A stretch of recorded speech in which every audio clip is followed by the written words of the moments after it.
Então hoje nós estamos aqui a falar sobre Evangelho Sem Fronteiras, ainda estamos nesta área. Aliás, em Atos é o Evangelho Sem Fronteiras. E hoje eu vejo que a igreja tem passaporte missionário. Abram comigo, se fizerem favor, em Atos 13, versículos 1 a 3, mas depois vocês vão abrir também no capítulo 11. Mas agora vamos ao capítulo 13, de 1 a 3, e eu vou ler apenas este texto assim. Atos 13, versículos de 1 a 3. Havia na igreja de Antioquia profetas e mestres: Barnabé, Simeão, por sobrenome Níger, Lúcio de Cirene, Manaém, Colasso de Herodes, o tetrarca, e Saulo. E servindo eles ao Senhor e jejuando, disse o Espírito Santo: Separai-me agora Barnabé e Saulo para a obra a que os tenho chamado. Então, jejuando e orando e impondo sobre eles as mãos, os despediram. E sabem, este é o texto que inicia toda a nossa partilha, mas ele é apenas o ponto de partida. O texto indica haver uma igreja em Antioquia, mas ela não explica nem o seu surgimento, nem a sua missão. E é sobre esses dois pontos que nós vamos arrancar e vamos finalizar então com esta igreja de Antioquia, o caráter da igreja missionária, ok? Então vamos lá aqui ao início da igreja de Antioquia e agora peço que vocês venham comigo até Atos 11, dos versos 19 a 26, e como eu disse, eu depois caio no erro de vir aqui às minhas notas e eu tenho muito mais coisas, não é? E ele agora não me está a deixar andar, se calhar ele não quer que eu faça. Então nós vamos ler o primeiro versículo e depois nós vamos começar a pensar no que é que os versículos nos estão a dizer, o que é que a Bíblia nos está a dizer, o que é que o Espírito Santo nos está a ensinar hoje. Venham comigo ao versículo 19, que diz assim: Então os que foram dispersos, por causa da tribulação que sobreveio a Estevão, ouçam, onde é que está Estevão em Atos? No capítulo 7, certo? Começa no 6, quando ele é destacado para diácono, mas depois no capítulo 7 nós vemos a defesa do Evangelho, não é a defesa da vida dele. É a defesa do Evangelho dando a vida. E depois nós vemos no capítulo 8, no versículo 1, o seguinte: E Saulo consentia na sua morte. Na morte de quem? Estevão. Então nós vemos que aqui no capítulo 11 está a reportar-nos outra vez ao capítulo 8, a fazer tipo assim um refresh, a lembrar-nos. É quase como, olha, vou continuar a história que tinha terminado ainda há pouco. E diz assim: E Saulo consentia na sua morte. Naquele dia levantou-se grande perseguição contra a igreja em Jerusalém e todos, exceto os apóstolos, foram dispersos pelas regiões da Judeia e Samaria. Quantos é que ficaram em Jerusalém? Dos discípulos. Os apóstolos, somente, porque é isso que a Bíblia está a dizer. Vamos lá ao versículo 19 outra vez. Diz: Então os que foram dispersos por causa da tribulação que sobreveio a Estevão se espalharam até à Fenícia, Chipre e Antioquia, não anunciando a ninguém a palavra, senão somente aos judeus. Então o primeiro ponto que eu quero intensificar, ou aqui trazer aqui um negrito em cima desta ideia é: a igreja procura os irmãos perdidos pelo mundo. A igreja procura os irmãos perdidos pelo mundo. E aquilo que nós estamos aqui a ver é que recordamos que todos os discípulos, os crentes, aliás, deixem-me dizer o seguinte: às vezes os crentes pensam que nem todos são discípulos, ou que os discípulos, nem todos eles são crentes. Não dá para desfazer uma coisa da outra. Não dá para separar uma coisa do outro. Porque quem é crente é discípulo. E quem é discípulo porque é crente. Então não dá para separar as coisas. Não é? E à exceção dos apóstolos foram todos dispersos. No entanto, existe aqui uma curiosidade. Reparem comigo. Porque a Bíblia diz o seguinte. Diz que Filipe, quando saiu da Jerusalém, foi para onde? Samaria. Diretamente para Samaria. Pregou lá o Evangelho. Teve graça de Deus sobre aquela casa. E aquela casa, Samaria, era uma casa de estrangeiros. Era reconhecido como estrangeiros. E foi o único. E já vimos porque é que foi o único. Muito provavelmente teve a ver com isto. Mas agora vemos uma curiosidade. É que todos, à exceção dos apóstolos, saíram por toda a Judeia e Samaria até à Fenícia, Chipre e Cirene, pregando somente aos Uau! Eles estavam a fazer um bom trabalho, eles saíram da igreja, tinham uma missão, mas foram por Judeia, Samaria, Fenícia, Chipre e Cirene e pregavam somente aos seus irmãos de raça. Está mal? Eles irem pregar aos irmãos? Não, e daí nós tiramos o quê? Quem nós consideramos irmãos perdidos pelo mundo, nós vamos ao encontro deles. Quantas pessoas nós não vemos aqui nestas cadeiras que nós sabemos que já não estão aqui, mas que estão lá fora a gozar do mundo, a desfrutar do mundo e a desconsiderar por completo o corpo de Cristo e o próprio Senhor. A igreja tem como alvo ir ao encontro à procura dos irmãos perdidos pelo mundo. Mas esta curiosidade também nos leva ao outro lado. Leva-nos a que, vejam comigo aqui, à procura dos irmãos perdidos no mundo. Não é só pelo mundo, mas há aqueles irmãos que estão perdidos no mundo. Porquê? Porque aqui, no entanto, a Escritura diz-nos que eles só anunciaram a palavra aos judeus, eles não consideraram mais ninguém senão os seus irmãos de raça, e isto provavelmente foi antes de Pedro ter sido chamado até à casa de Cornélio, capítulo 10, onde ele, com alguma resistência, não será resistência, mas alguma expectativa e alguma, ignorância em relação àquilo que iria acontecer, foi pregar por obediência à casa de Cornélio, um estrangeiro, um grego, chamado, ou seja, neste caso, de origem helénica, ou seja, cultura grega, e então não tinha nada a ver com os hebreus, e ele chegou lá e foi pregando o Evangelho, foi batizando aquela malta no corpo. Ouçam, quando nós dizemos batizar, não é só batizar nas águas, porque nós temos 3 tipos de batismo. Batismo quer dizer ser introduzidos. Então nós somos introduzidos nas águas, que aí estamos a ser introduzidos aonde? No corpo de Cristo. Então nós estamos a ser introduzidos também, batizados na igreja. Então nós temos o batismo simbólico, no fundo não é só simbólico, mas nas águas, na igreja, e também somos batizados no Espírito Santo. Então nós somos introduzidos em todas estas áreas. E então quando Pedro chegou lá e pregou o Evangelho, não os batizou apenas nas águas, mas ele trouxe cartas a Jerusalém a dizer, estes são pertença da igreja de Cristo. Nós temos que incluí-los na igreja de Cristo. E é isto que nós temos a aprender a fazer cada vez mais.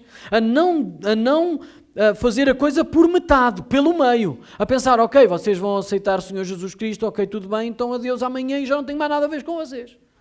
Não, nós somos responsáveis pelas pessoas a quem pregamos o Evangelho.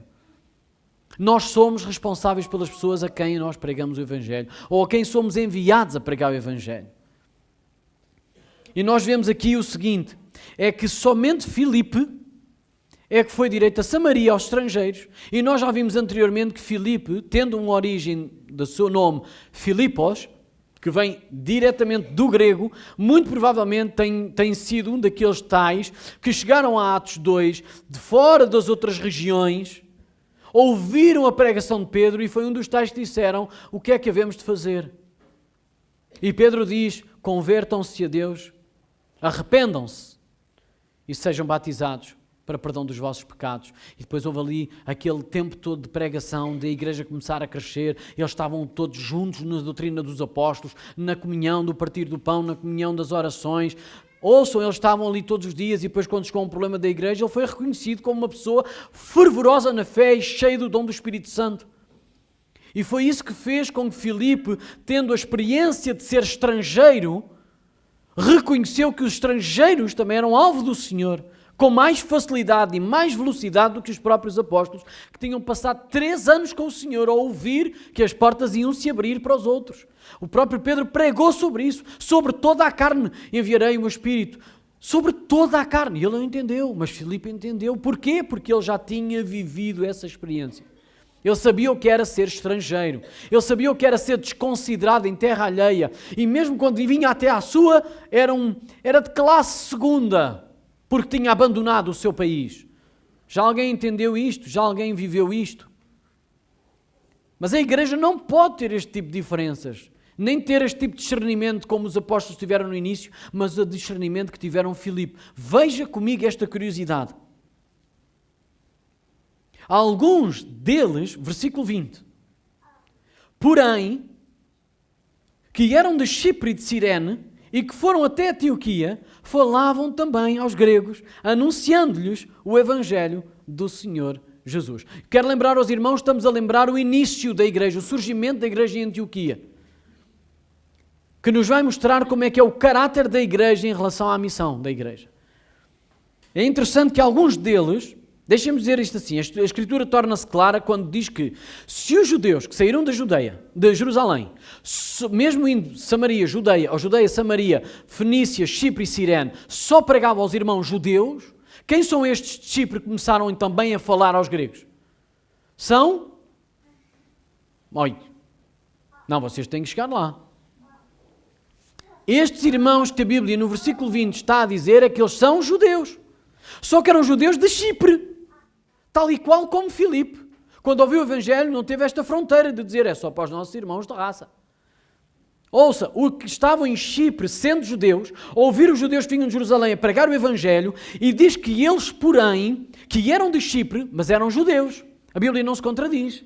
Ora, se os judeus só pregavam aos judeus, estes de Cirene e de Chipre e de Fenícia eram judeus, mas que viviam naquelas zonas, os tais cidadãos de segunda, quer no seu país, quer no país estrangeiro. Eles ouviram o Evangelho, ficaram cheios daquela mensagem e disseram, não, isto é para todos. Então eles foram até Antioquia, ou seja, não pregaram só nas suas casas. Eles pregaram para fora da sua região. E eles chegaram a Antioquia e falavam também aos gregos. E foi assim que nasceu esta igreja missionária. Porque só uma igreja missionária, ou seja, uma igreja só entende que é missionária e só é realmente generosa nessa missão quando ela própria vive ou nasce com essa experiência. Nós só damos valor a um membro quando o perdemos.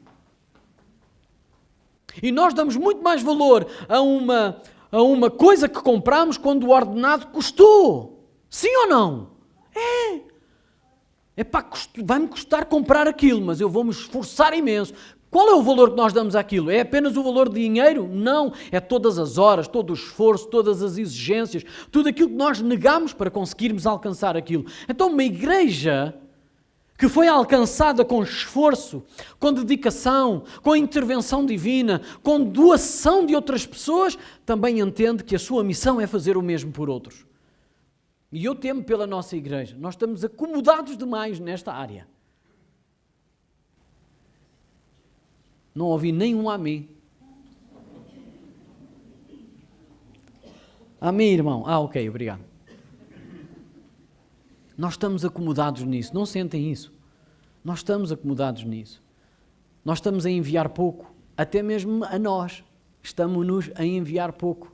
Aliás, os pequenos grupos servem exatamente para isso. Às vezes alguém me pergunta, irmão, como é que nós fazemos aqui uma campanha de evangelismo? Abra a sua casa e prega o evangelho aos seus vizinhos, aos seus convidados, aos seus amigos da escola, aos seus amigos do trabalho. Não sei, invente. Seja guiado pelo Espírito. Prega tempo e fora de tempo. Independentemente das circunstâncias, encontre um lugar, abra a sua casa, faça esse trabalho, seja missionário a partir da sua casa. Então os pequenos grupos servem para isso. Lembram-se de eu ter dito nos anúncios que nós íamos falar sobre isto?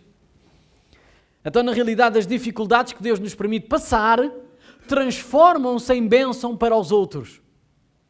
Aquilo que o Senhor nos está a fazer passar agora neste momento, seja muito difícil, não é para nós pensarmos que vamos ter aqui uma vitória pessoal ou uma derrota pessoal. É que o Senhor está a fazer-nos passar por esta prova e quem não está a ter sabedoria para passá-la, então peça ao Senhor que Ele dá. Tiago 1, Ele dá, mas tem que pedir. E pedir com certeza que vai receber. Mas aí vai passar a prova. Sabe o que é que vai acontecer? Vai fortalecer e fortificar a sua fé. E sabe o que é que isso vai fazer? Vai fazer com que o nosso evangelho, ou seja, aquele evangelho que nós estamos a viver, seja exponencialmente multiplicado aos olhos das outras pessoas que nos conhecem. Amém? Amém. É isto que nós temos de viver. Mas sabe uma coisa? Nós às vezes pensamos, mas eu já preguei tanta vez o evangelho. Ouça, eles não estavam preocupados quem é que quis se converter. Eles estavam preocupados em fazer o seu trabalho como deve ser. Até rimou. Eles não estavam mesmo preocupados com quem é que ia se converter. Repare comigo no versículo 21, diz, a mão do Senhor estava com eles. Eles sabiam que a mão do Senhor estava com eles. E muitos crendo, se converteram ao Senhor. A conversão a quem nós pregamos não depende de nós, depende do Senhor. É Ele que faz o convencimento, é Ele que convence as pessoas, é Ele que converte as pessoas, é Ele que regenera as pessoas, é Ele que faz esse trabalho. Então qual é o nosso? Porque o Evangelho não precisa de esquemas, divulgação, de pernas para o ar, com malabarismos. O Evangelho não precisa nada disso, porque o Evangelho em si mesmo é o poder para salvação, quando é pregado. Quando não é pregado, então não vai salvar ninguém. Quem se salvará se ninguém pregar? E se ninguém pregar, quem é que vai ouvir? Ninguém vai ouvir. Então a mão do Senhor estava com eles. A conversão pertence ao Senhor. Participação da igreja nas iniciativas individuais. Nós esquecemos nisto. E muitas vezes até guerreamos nisto. Diz em Atos 11, 22... A notícia a respeito deles chegou aos ouvidos da igreja que estava em Jerusalém e enviaram Barnabé até Antioquia. Irmãos, eu vou-vos dizer o seguinte, se nós passamos a ler a Bíblia de uma forma corrida e não dependemos do Senhor, nós não vamos ver nada. Sabe o que é que aconteceu aqui? Aconteceu uma coisa de novos crentes que tiveram a ousadia de pregar a gregos e que ali nasceu uma comunidade cristã e que aquilo chegou aos ouvidos dos apóstolos da igreja em Jerusalém, que era a sede, a mãe, foi dali que tinha nascido todas as outras. E sabe o que aconteceu? Diz, a notícia a respeito deles chegou aos ouvidos da igreja que estava em Jerusalém e eles não criticaram, eles não puseram em questão. Eles disseram, se o Senhor abençoou, então é para enviar pessoas que sejam de valor. Olha, se nós vamos ver porque é que Barnabé é enviado, nós vamos perceber que ele é o filho da consolação. É aquele que conforta. É aquele que já tinha apresentado inclusivamente Saulo à igreja. E que ninguém queria saber de Saulo porque todos tinham medo dele. Então Barnabé era visto como um ativo enorme na igreja. Era quase como se fosse o melhor na igreja de Jerusalém. Eles reconheciam porque ele tinha uma reputação enorme. Aliás, por causa dos feitos dele, Ananias e Safira quiseram imitá-lo e morreram no Espírito. Quando eu digo no Espírito, não morreram na carne mesmo, mas foi pelo Espírito. Então o Barnabé, a dizer José, porque é o nome dele, Barnabé é tipo um cognome, porque é filho da consolação. Então e aqui o que está a dizer é, este Barnabé foi enviado para lá. Ainda que muitas vezes possa haver iniciativas ditas individuais, ouça, pequenos grupos, muitas vezes é iniciativas individuais. O nosso contacto num supermercado com alguém que nós já não vimos há muito tempo e nos pergunta como é que nós estamos e porquê é que nós estamos com um sorriso na cara, ou porquê é que nós temos aquela alegria, ou porquê é que nós estamos com aquela conversa de Jesus, mais uma vez, mesmo depois de tanta coisa que já se passou na nossa vida, que se fossem eles já tinham dado de frosques. Entendo o dar de frosques? É sair a correr, fugir da situação. E quando eles nos perguntarem, estas ditas iniciativas individuais são reconhecidas pela igreja. Ouça, nada do que fazemos individualmente deixa de pertencer ou influenciar todo o corpo da igreja. Nem o indivíduo, naquilo que faz, deve anular ou desprezar o corpo, nem o corpo deve minimizar ou descuidar de uma iniciativa individual. Entenderam? Tudo o que nós fazemos aqui e fora daqui influencia todo o corpo de Cristo aqui. Então ainda nós não vamos desprezar aquilo que é feito individual, porque ambos concorrem para o mesmo resultado. Então a graça de Deus, ela é continuada, ela não é reestruturada à medida que chega lá outra pessoa, monta a igreja à sua maneira, chega lá outra pessoa, a pessoa monta a igreja à sua maneira. Claro que nós temos que ver o que está certo e o que não está certo, segundo as Escrituras. E vamos ver agora no versículo 23 e 24 que Barnabé teve esse cuidado. Ele não chegou lá e disse, eu agora é que estou a tocar a banda. Cheguei aqui e vão mudar tudo. Como é que vocês fizeram? Está mal. E como é que estava a ser feito? Está mal. Não é assim que se faz em Jerusalém. Vejam comigo o que é que está escrito. Tendo ele chegado e vendo a graça de Deus, o que é que aconteceu? Ficou triste, desanimado, ficou invejoso, egoísta, a pensar, já está, agora venho aqui fazer o quê? Já está tudo alegre, já está tudo, então a graça de Deus já está aqui abundante, já não vou ser aqui um peão, já não vou ser aqui alguém destacado. O que é que eu hei de fazer? Não, ele quando chegou lá, andou à procura dos assuntos e vendo a graça de Deus sobre aquela igreja, alegrou-se. Ele não agiu antes de ver a graça de Deus, aquilo que Deus já estava a fazer, porque o Senhor da igreja não somos nós. O Senhor da igreja é Jesus. E agora manifesta-se na igreja através do seu Espírito Santo, que é Deus. Então Barnabé não chegou lá como o rei da cocada preta, o rei do pedaço, o mestre, o sabichão.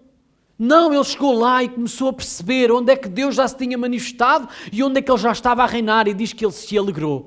E depois diz o seguinte, e exortava a todos, ouça, isto é muito importante para nós, e ele exortava a todos que, com firmeza de coração, permanecessem no Senhor. Então ele está aqui a exortar, a aconselhar vivamente, fervorosamente, a que eles aproveitem aquele ambiente, aquela vontade para eles firmarem aquilo no coração e para que assim permanecessem no Senhor. Isto é incrível, porque e depois diz assim a palavra, ele só fez isto, porquê? Porquê é que ele teve este tipo de iniciativa? Ao chegar não mudou tudo. Andou a ver, a verificar e depois disse, eu vi a graça de Deus, estou mesmo feliz. Então agora aquilo que me resta fazer é apanhar aquilo que o Senhor já fez e tentar firmar e confirmar ainda mais no coração para que eles permanecessem no Senhor continuamente. E depois a Bíblia diz o seguinte, quem faz isto é considerado bom. Quem age assim é considerado bom aos olhos de Deus.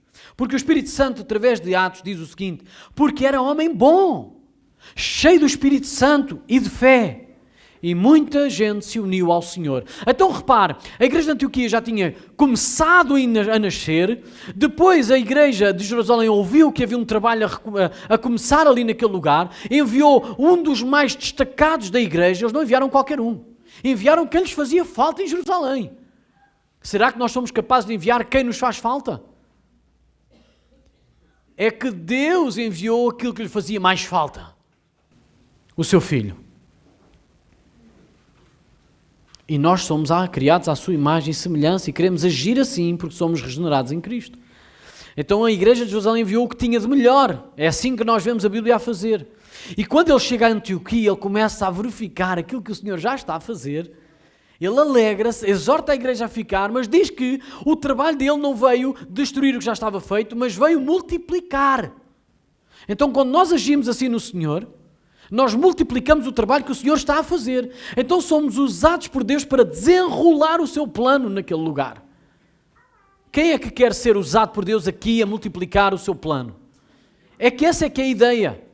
É nós sermos chamados para aqui e desenrolar, sermos instrumentos nas suas mãos para que Ele desenrole mais o seu plano de multiplicar o Evangelho aqui neste lugar, nos corações de cada um.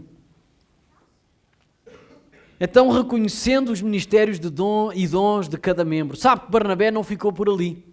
Ele viu que a igreja estava num boom e já aparecia no Facebook, no Instagram, no YouTube, tinha um canal que já tinha milhões de visualizações. Dava um chinelo ao Cristiano Ronaldo. Tinha muito mais adeptos. Muitos mais adeptos. Mas sabe o que é que ele achou? Eu não dou para as encomendas todas.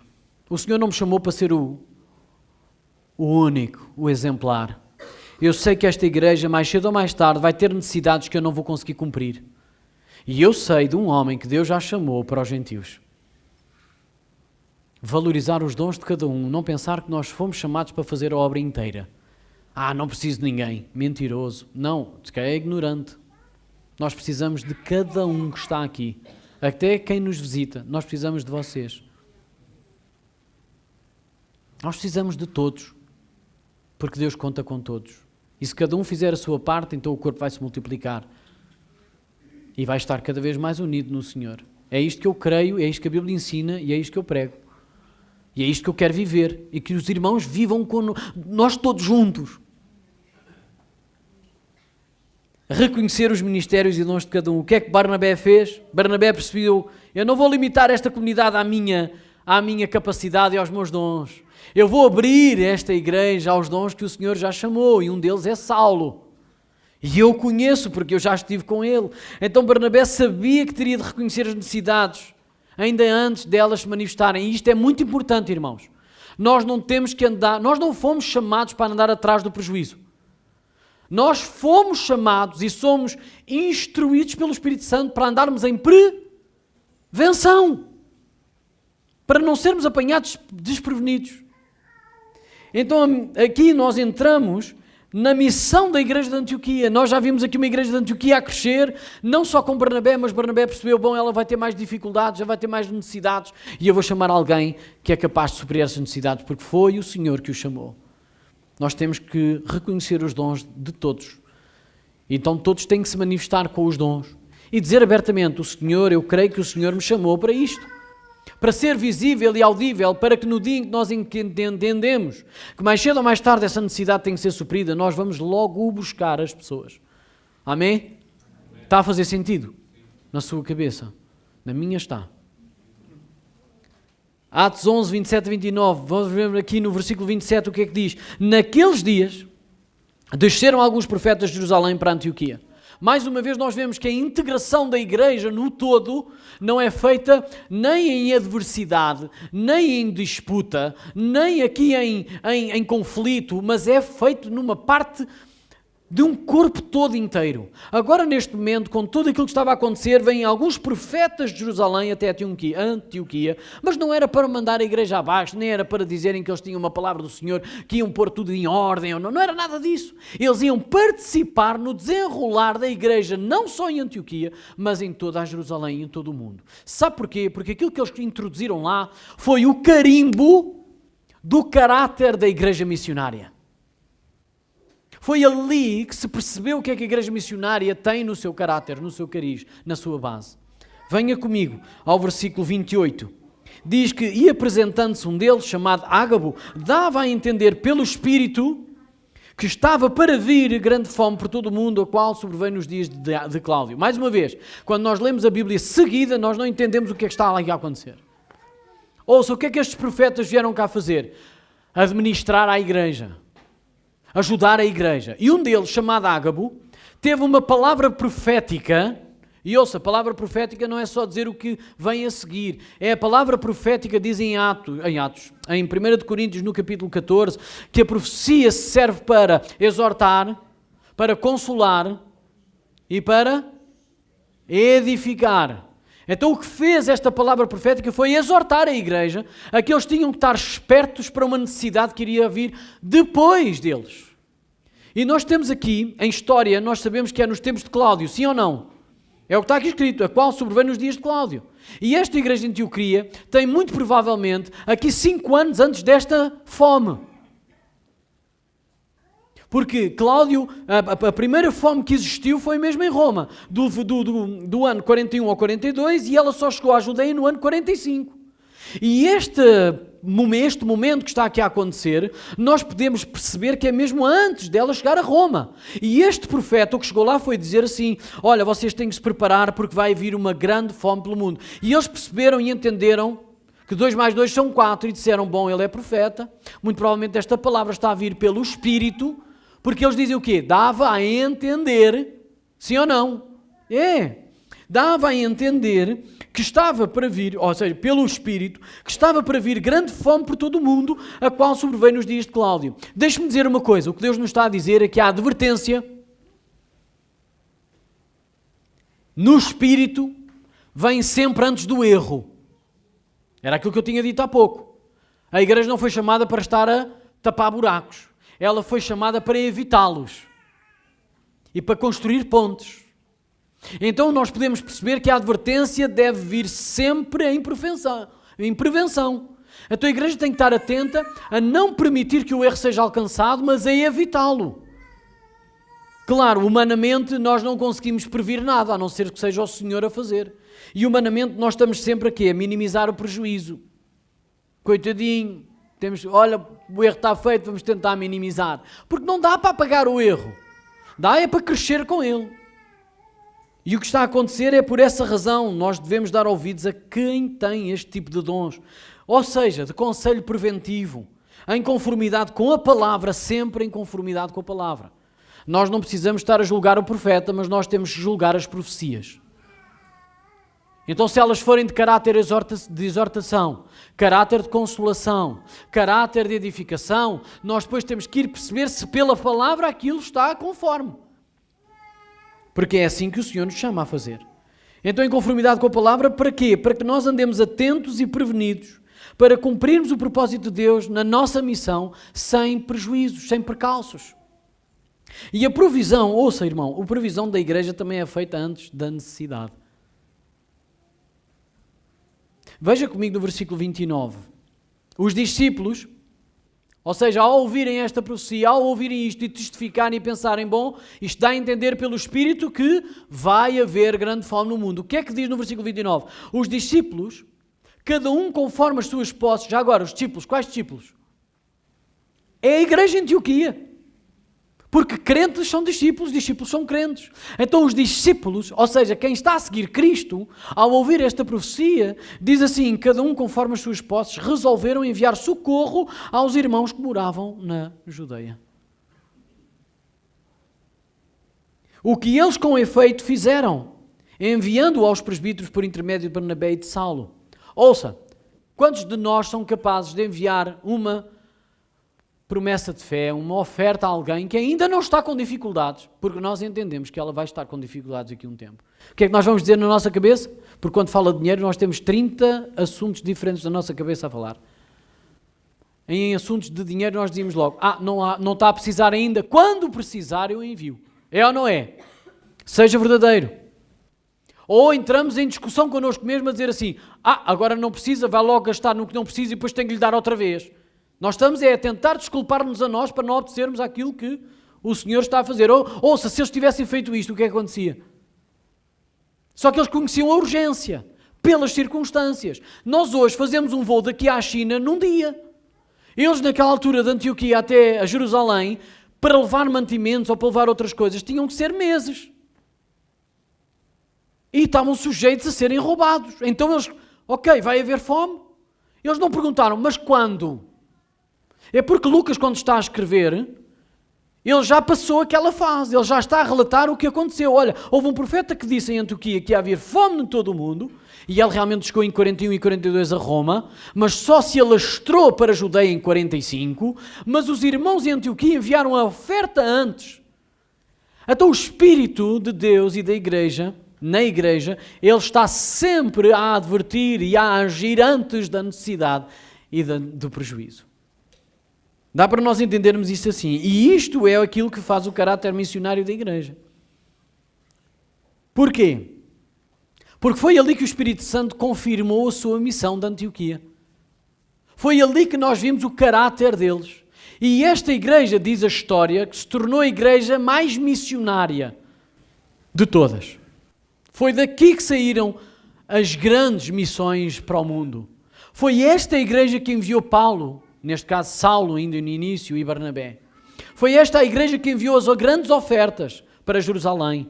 Foi esta igreja que pensou no coração de todas as outras igrejas. Foi por causa desta igreja que Coríntios, Efésios, Colossenses, Gálatas, todas estas igrejas que nós temos aqui cartas na Bíblia, que elas foram surgindo. Foi pelo o apoio desta igreja, tanto que ele diz aos Coríntios, vocês nunca me abençoaram, pois não? Vocês nunca me deram finanças, pois não? Eu até entre vocês estive a trabalhar para vocês verem que eu trabalhava e não era-vos pesado. E que o Evangelho não era troca profissional. Então ele teve essa necessidade em Corinto, ele não teve essa necessidade nos outros lugares, mas na realidade Antioquia sempre foi a igreja que o abençoou. Atos 13, 1-3, que é o nosso texto principal e o início, diz, havia na igreja, agora já sabemos o início da igreja e a sua missão. Havia na igreja de Antioquia profetas e mestres, Barnabé, Simeão, por sobrenome Níger, Lúcio de Cirene, Manaém, Colasso de Herodes, o tetrarca e Saulo. E servindo eles ao Senhor e jejuando, disse o Espírito Santo, separai-me agora Barnabé e Saulo. Ouça, eu quero dizer o seguinte, a igreja, e é por estes versículos que nós vemos, eu não vou ter tempo de fazer isto tudo, senão nós não temos tempo para tudo hoje. Mas a igreja aqui em Antioquia era uma igreja, como eu disse no início, multiforme, de multirraça. E só uma igreja que tem nascido através disto é que entende também que tem que ser assim para as outras igrejas. E foi isto que Deus usou. Ouça, os 5 nomes que nós temos aqui. Ouça, Barnabé, nós sabemos que ele era judeu. Simeão, por sobrenome Níger, nós sabemos que ele era de África, porque sobrenome Níger vem de África, ok? Do norte da África. Lúcio de Cirene vem de África. Manaém, colasso de Herodes, quer dizer que ele era amonita, porque ele era dos asmoneus, porque ele era irmão de leite de Herodes. Ouça, você está a ver aqui a multiforme de vários lugares. A igreja de Antioquia era composta por vários mestres e profetas que na realidade Deus tinha levantado de vários lugares do mundo, porque só uma igreja assim é que envia também ao mundo. E quero mostrar-vos 2 coisas. A igreja missionária é aberta às pessoas. E deixem-me dizer o seguinte, não existe a igreja missionária e a igreja não missionária. Deixem-me retificar isto aqui. Isto não é o caráter da igreja missionária, isto é o caráter missionário da igreja. Entende a diferença? Então a igreja não se pode dar ao luxo de dizer assim, bom, a igreja de não sei aonde vai enviar pessoas, ou a igreja de não sei aonde é missionária, tem um caráter missionário. Nós até não. Não há igreja em Cristo que não seja missionária, porque o Senhor enviou toda a igreja a ser missionária. Portanto, ide, pregai o Evangelho a toda a criatura, ide por todo o mundo, pregai o Evangelho a toda a criatura, e todo aquele que crer e ser batizado será salvo. Este é o grande mandamento, não é? O mandamento do Senhor para toda a igreja. E eu utilizei a escritura de Marcos. Então a igreja missionária é aberta às pessoas, porque ela é aberta a todo tipo de pessoas para fazer um trabalho que é do Senhor. Mas ela também não é só aberta às pessoas, mas ela é aberta a Deus. Ouça, você vai ver repetido aqui várias vezes, em que eles quando estavam lá reunidos, estavam em oração e a servir ao Senhor e jejuando. Sabe o que é que isto quer dizer? Eles estavam consagrados, estavam-se a consagrar, eles não se achavam must, eles não se achavam já todos prontos, e eles estavam à espera que o Senhor dissesse o que fazer e para onde enviar as pessoas. E por isso é que diz, enquanto eles estavam a servir ao Senhor e jejuando, ouviram o Espírito Santo dizer, separai-me agora. Sabe o que é que isso quer dizer? 2 coisas. Primeiro é, não demorem mais tempo, mas eu gostei ainda muito mais da outra parte. É porque vocês estão a servir em oração contínua, em jejuns.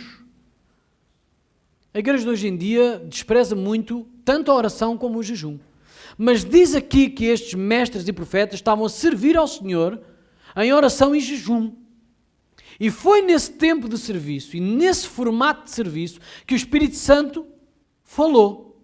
E disse-me, agora separem Barnabé e Saulo para uma missão que eu os tenho chamado. E eles voltaram outra vez a fazer a mesma coisa.